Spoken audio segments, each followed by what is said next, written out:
위에 이제 뭐 수학 공식처럼 써놨는데요. 이건 뭐 제가 만든 건 아니고 해외 컨설턴트가 바이오 분야에 일어나는 혁신 현상을 상징적으로 표현한 어떤 수사적인 내용입니다.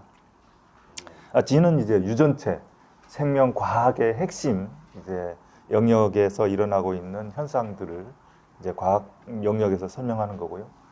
IoT나 AI 플랫폼들은 아시다시피 최근에 바이오 분야와 연결되어서 4차 산업화 혁명이 일어나고 있는 키 아이템들입니다. 최근에 이제 바이오의 혁신은 이것처럼 바이오 그 자체와 더불어서 연구 장비의 사물 인터넷적인 연결을 통해 가지고 데이터가 고도로 자동화되어서 수집되기도 하고, 이렇게 수집된 데이터가 AI를 통해 가지고 어떤 합리적인 의사결정이나 이런 복잡한 이해를 도와주는 이런 형태로 통합되어 가고 있는 추세입니다. 이러한 기술과 장비와 AI와 같은 첨단 툴들이 하나로 묶여 가지고 플랫폼을 형성하고 있는 현상들이 이제 바이오 분야에 일어나고 있고, 이런 구조로 혁신이 발생하고 있습니다. 제가 오늘 설명드릴 전체적인 순서가 처음부터 생명공학에 대한 특징적인 요소를 말씀드리고, 이 생명공학 분야에 IoT나 AI 플랫폼화되면서 어떤 일들이 가능해지고 있고 변화하고 있는지, 이런 것들을 설명드린 다음에 이제 이 전체적인 맥락에서 산업화의 굉장히 결정적인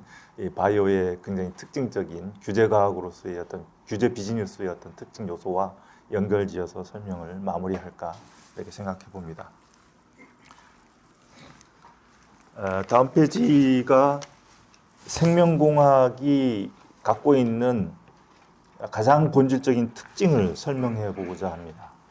생명공학, 우리가 불확실성을 얘기할 때 1차적인 불확실성으로 무엇을 모르는지 자체를 모르는 이런 불확실성, 그 다음에 두 번째는 우리가 확률적으로 표현되는 불확실성을 얘기할 수 있는데, 바이오는 이 1차적인 불확실성, 우리가 뭘 모르고 있는지를 모르는 현상이 굉장히 지배적인 영역입니다.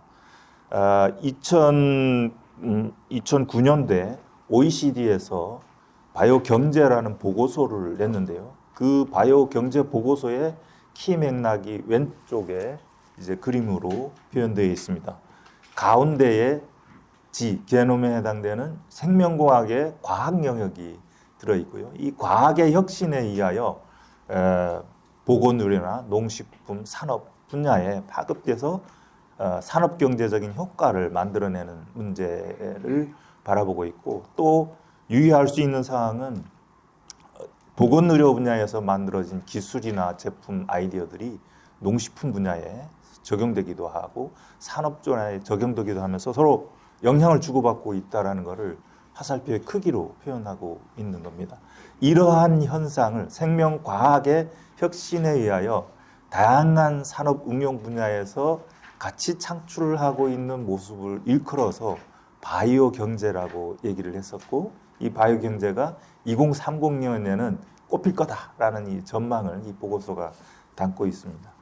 근데 이 가운데 있는 유전체 생명공학의 과학 영역이 어떤 모습을 현재 하고 있느냐 하는 게 이제 오른쪽의 모양입니다. 이거는 2021년 비교적 최근에 보스턴 컨설팅 그룹이 낸 보고서에 나와 있는 키 이미지입니다. 생명체가 지구상에 약 종수로는 1000만에서 1500만 종이 존재한다고 얘기를 추정되는데, 이 중에 인류에 보고된 거는 170만 종 정도밖에 안 됩니다. 굉장히 많은 영역이 아직 보고되지 못한 종으로 있을 거라고 파악되고 있는 이런 상황이고요.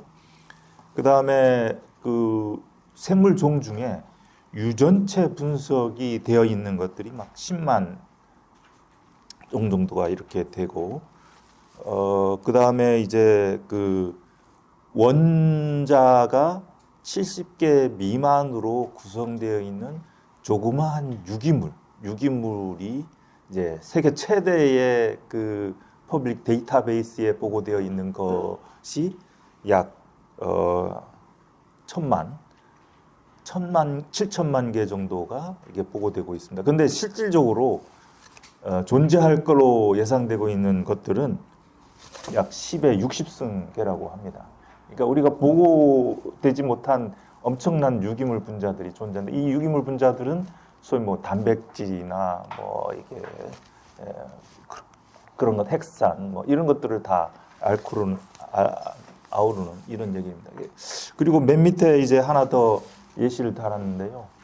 이제 작년에 미국의 NIH에 다파와 같은 형태의 아파 H라는 기구가 만들어졌습니다. 이 기구가 만들어지면서 그 홈페이지에 딱 서두에 써놓은 문장이 뭐냐면은 우리가 알고 있는 질병은 9,000가지가 넘는데 치료법을 확보한 것은 500개의 질병에 불과하다라고 이렇게 선언하고 있습니다. 굉장히 많은 치료 영역들이 아직도 개척되지 못한 영역이고 이게 말하자면 서두에 말씀드린 우리게 모르는 게 뭔지를 모르는 이런 현상이 바이오고 이거를 디스커버리 해 나가는 게 바이오의 혁신의 원천이다 이렇게 말씀드리겠습니다.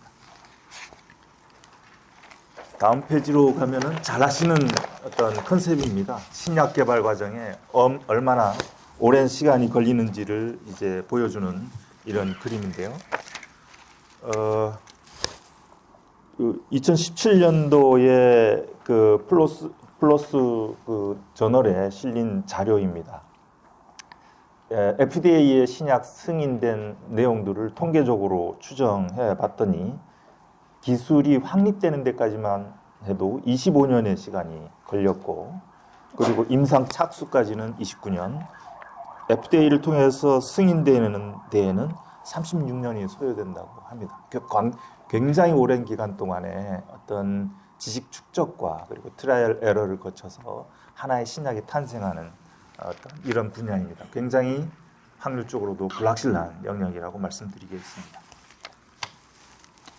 다음 페이지는 이러한 그 생명공학의 불확실성이나 여러 가지 혁신의 특징적인 것들을 하버드 비즈니스 스쿨의 피사노 교수님께서 과학 비즈니스라는 책 타이틀 하에서 정리하신 내용입니다. 2006년도에 나온 책인데요. 이 책은 2000년대 초에 유전체 혁신이 일어났는데 이 유전체 혁신이 생명 현상의 블루프린트를 인류가 갖게 됐는데 왜 신약이나 이게 경제적인 성장은 더디게 일어나느냐 하는 문제의식에서 왜 그런가를 이제 분석하고 바이오의 특징을 잡아낸 겁니다.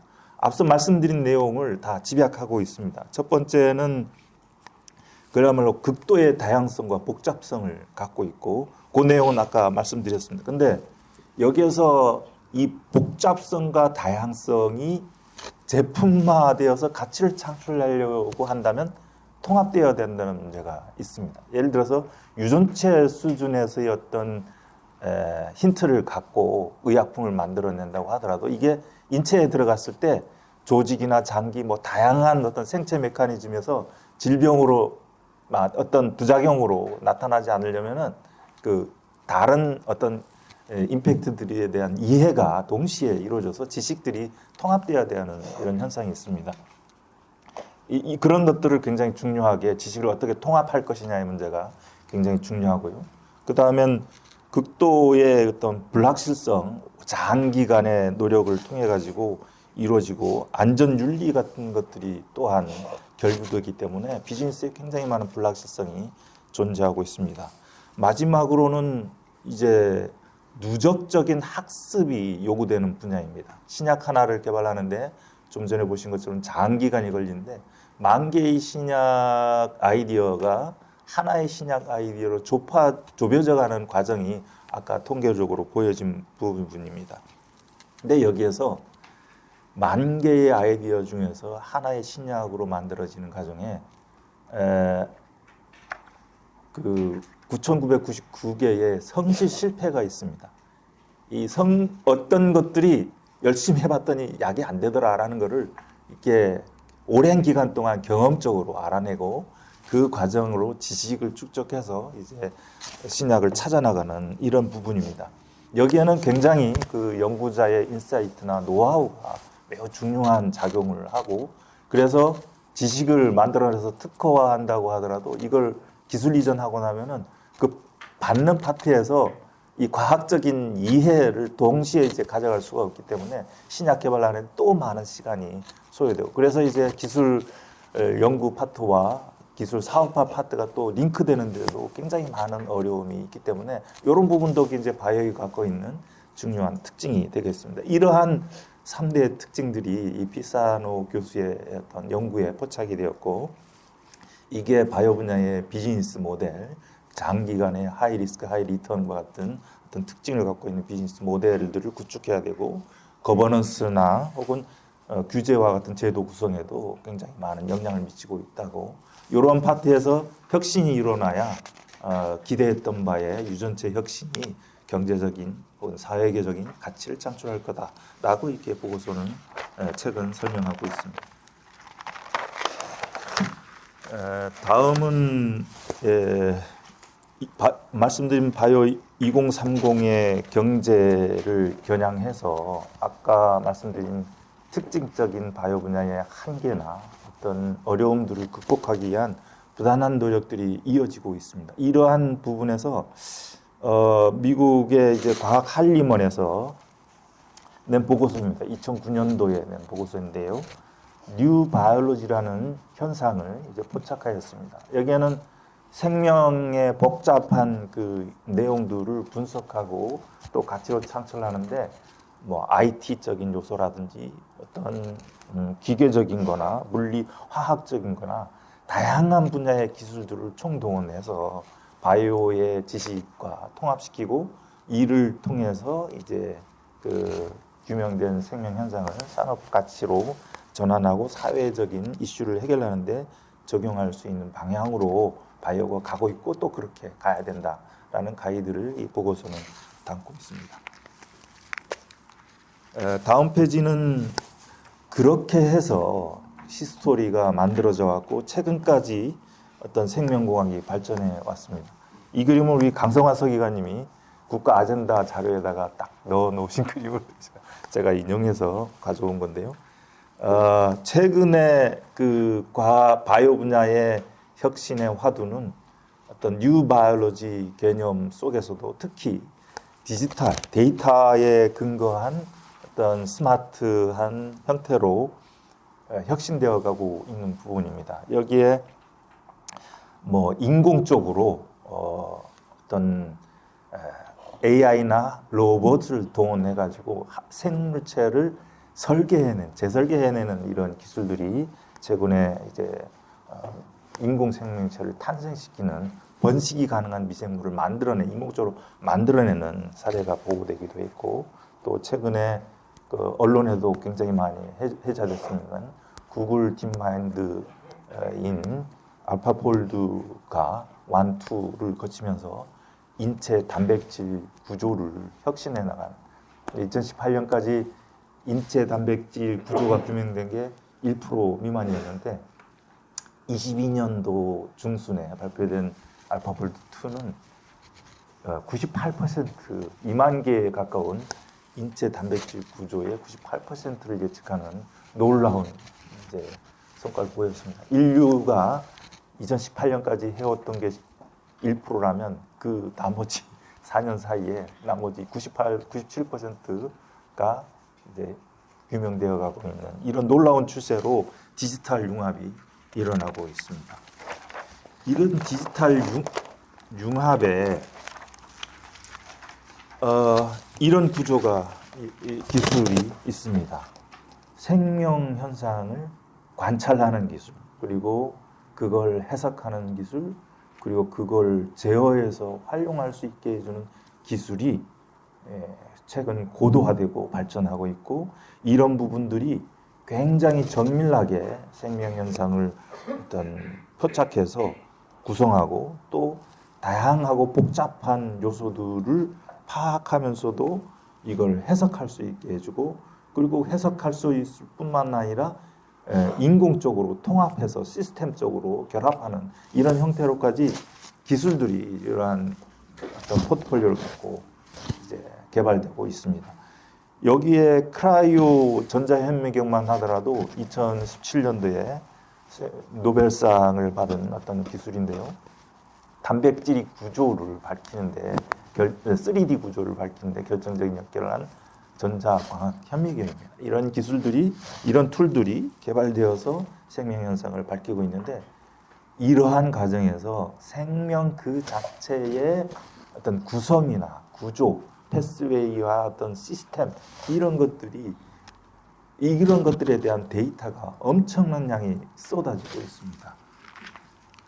다음 페이지에 유전체 시퀀싱한 데이터만 보더라도 2023년도 예측 자료이지만 43페타바이트에 해당되는 데이터가 이제 전 세계적으로 만들어지고 있습니다. 이거는 시퀀싱 정보만 해당되는 건데요.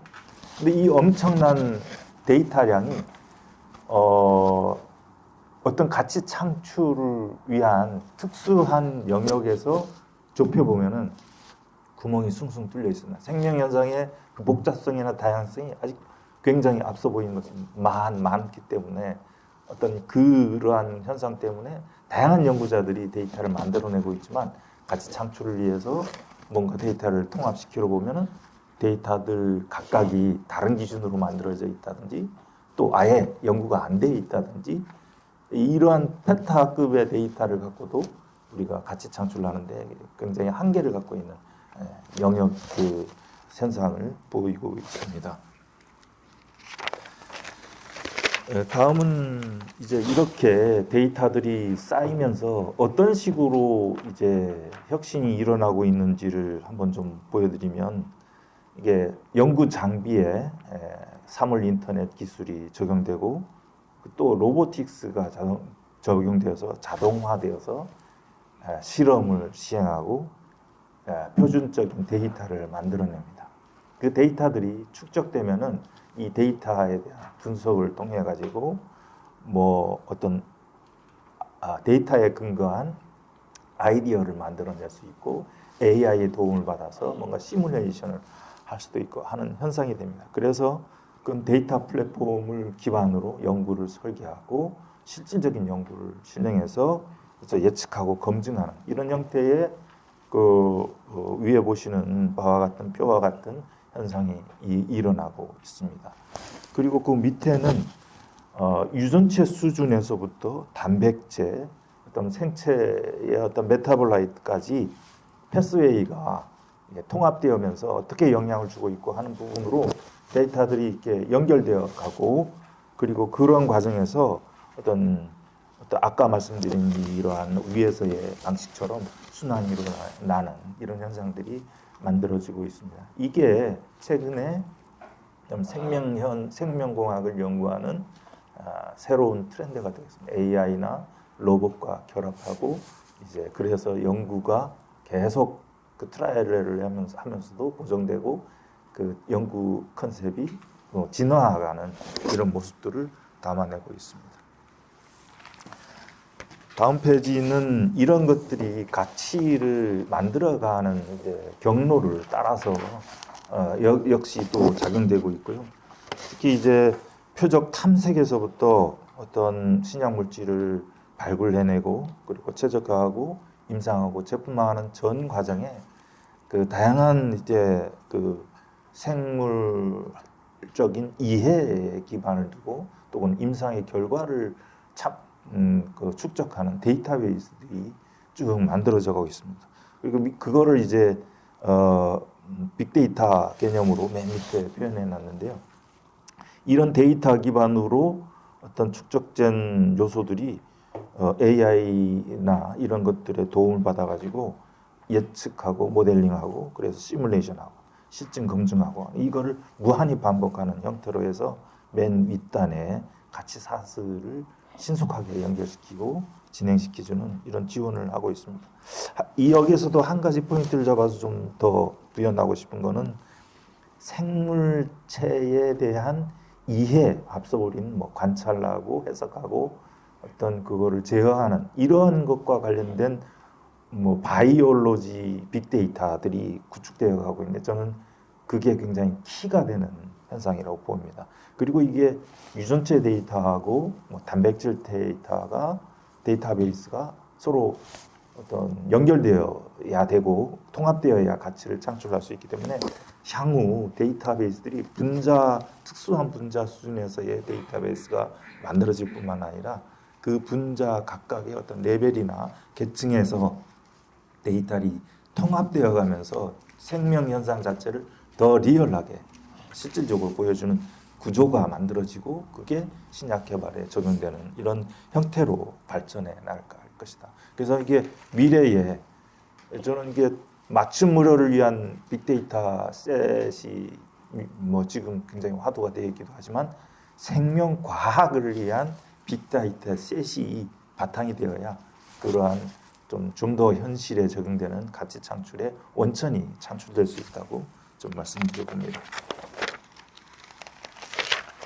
다음은 이제 이렇게 규명되고 통합되어 가고 있는 어떤 생명에 대한 이해의 지식을 바탕으로 이 바이든 행정명령이 핵심 키 컨셉이 되고 있는 합성 생물학의 시대가 되고 있습니다.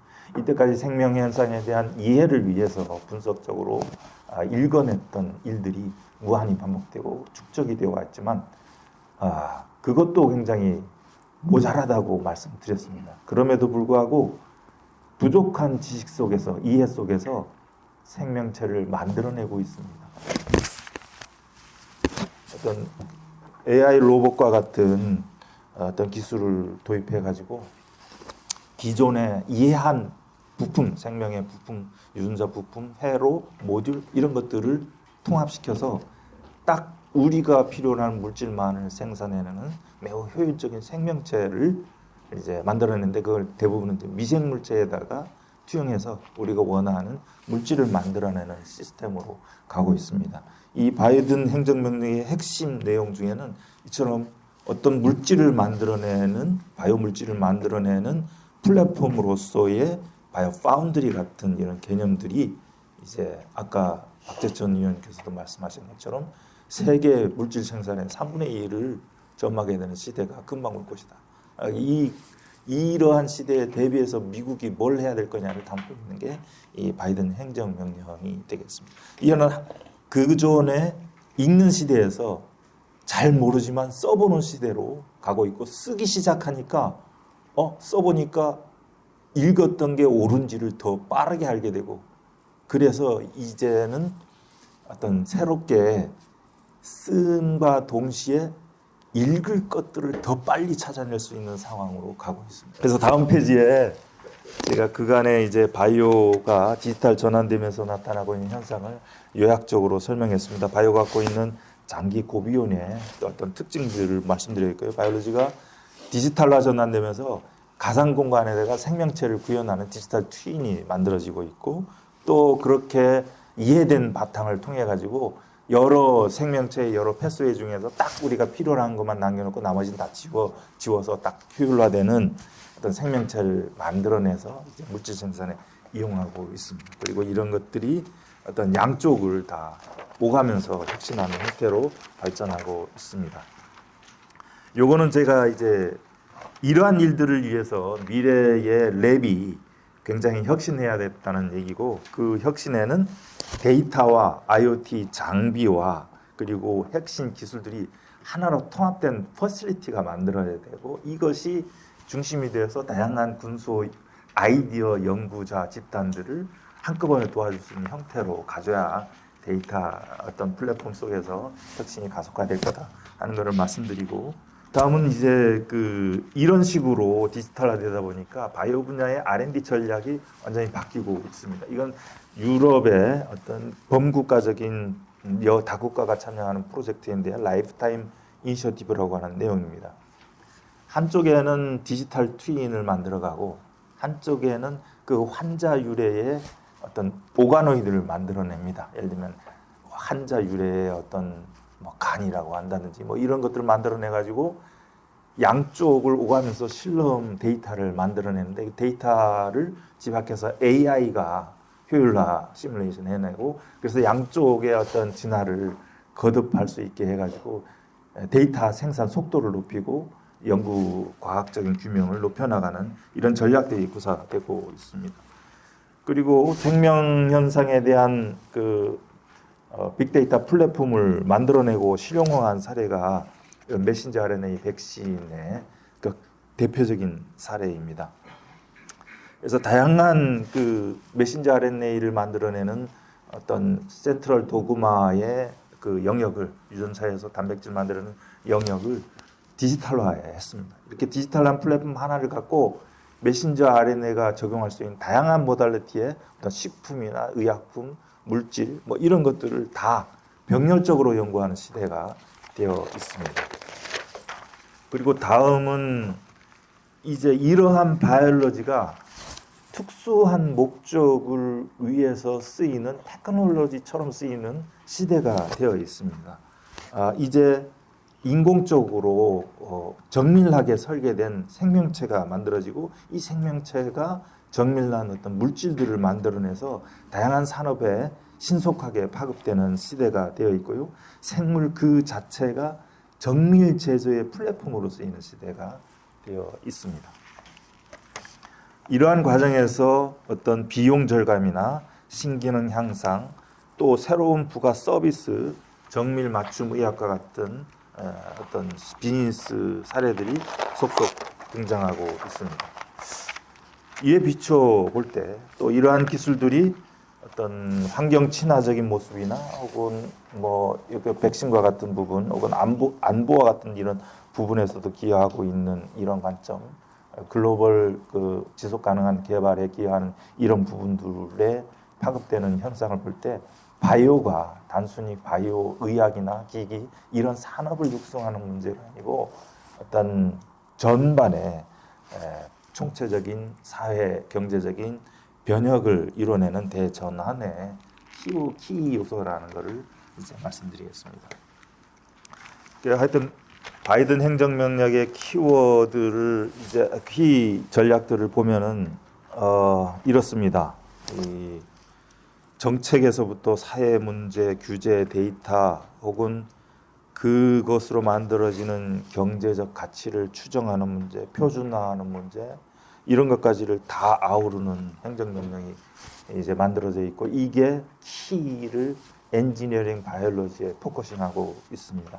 그래서 미국의 리더십에 견주어서 이 바이든 행정명령 생명공학 제조 및 제조 이니시티브는 전 세계에다가 생명공학이 이제 디자인되고 재설계되어서 제조되는 시대가 되었다를 선언하는 이런 의미를 갖고 있습니다.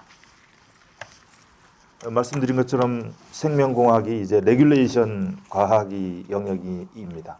그래서 생명체가 갖고 있는 것들이 한번 생명체가 만들어지고 나면은 얘네들은 사라지지 않습니다. 어떤 환경에 계속해서 적응하기도 하고 스스로를 복제해서 증식하기도 하고 또 그 다양한 먹이사슬 속에 포지셔닝하기 때문에 굉장히 복잡하게 어떤 생태계에 영향을 미칩니다. 그럼에도 불구하고 미생물 수준에서 생명체가 만들어지고 혹은 또 고차원적인 생명체가 만들어지는 시대가 되어 있고 이거를 어떻게 이제 제어하고 또 합리화할 것이냐 하는 게 규제의 문제이고 거기에 이제 오바마 대통령의 과학위원회에서는 이제 어떤 신중한 경계를 통해 가지고 규제를 펼쳐나가는 이런 접근법을 얘기한 바 있습니다.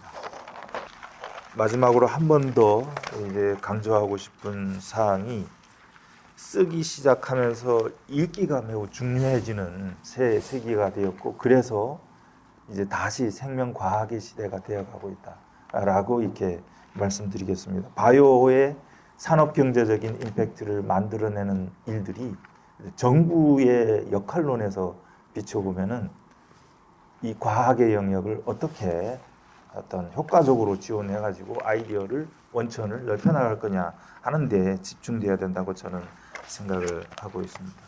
마지막 페이지는 이제 과기부 생명기술과 더불어서 저희 센터가 오랜 시간 동안 이제 디지털화의 결과로서의 대전환을 향한 노력을 어떤 식으로 해나갈지를 이제 고민해냈던 어떤 개념인데요. 리얼 생명 현상에 대한 분석과 이걸 디지털 트윈으로 투영하는 부분, 그거를 또 리얼하게 만들어내가는 부분, 이러한 부분들에 대한 통합적인 연구와 그다음에 응용, 그리고 이게 바이오 영역만이 아니고 다른 분야로 자동차나 뭐 이런 타산업 분야로 넘어가서 대전환을 이룰 수 있는 체제로 우리가 바이오를 육성해야 된다라는 시사점은 정리입니다. 이상으로 저희 발표를 마치겠습니다. 예.